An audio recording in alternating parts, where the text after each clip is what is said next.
Paper फुटीला आळा घालणारे विधेयक विधानसभेत सादर करण्यात आलं। मंत्री शंभूराज देसाई यांनी हे विधेयक मांडलं। यामुळे परीक्षेतल्या गैरप्रकारांना आळा बसणार आहे। तसंच गुन्हा करणाऱ्या व्यक्तीला 3 ते 10 वर्षांची शिक्षा आणि 1 कोटी रुपये दंडाची तरतूद करण्यात आली आहे।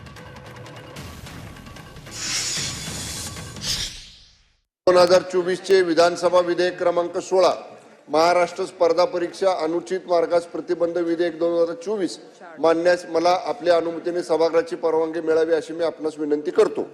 प्रस्ताव असा आहे की सन 2024 चे विधानसभा विधेयक क्रमांक 16 महाराष्ट्र स्पर्धा परीक्षा अनुचित मागास प्रतिबंध विधेयक 2024 मांडण्यास अनुमती देण्यात यावी।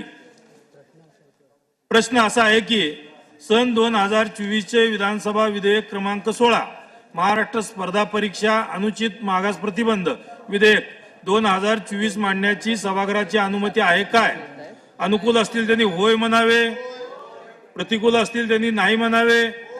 होयचे बहुमत आहे, होयचे बहुमत आहे। प्रस्ताव संमत झाला। माननीय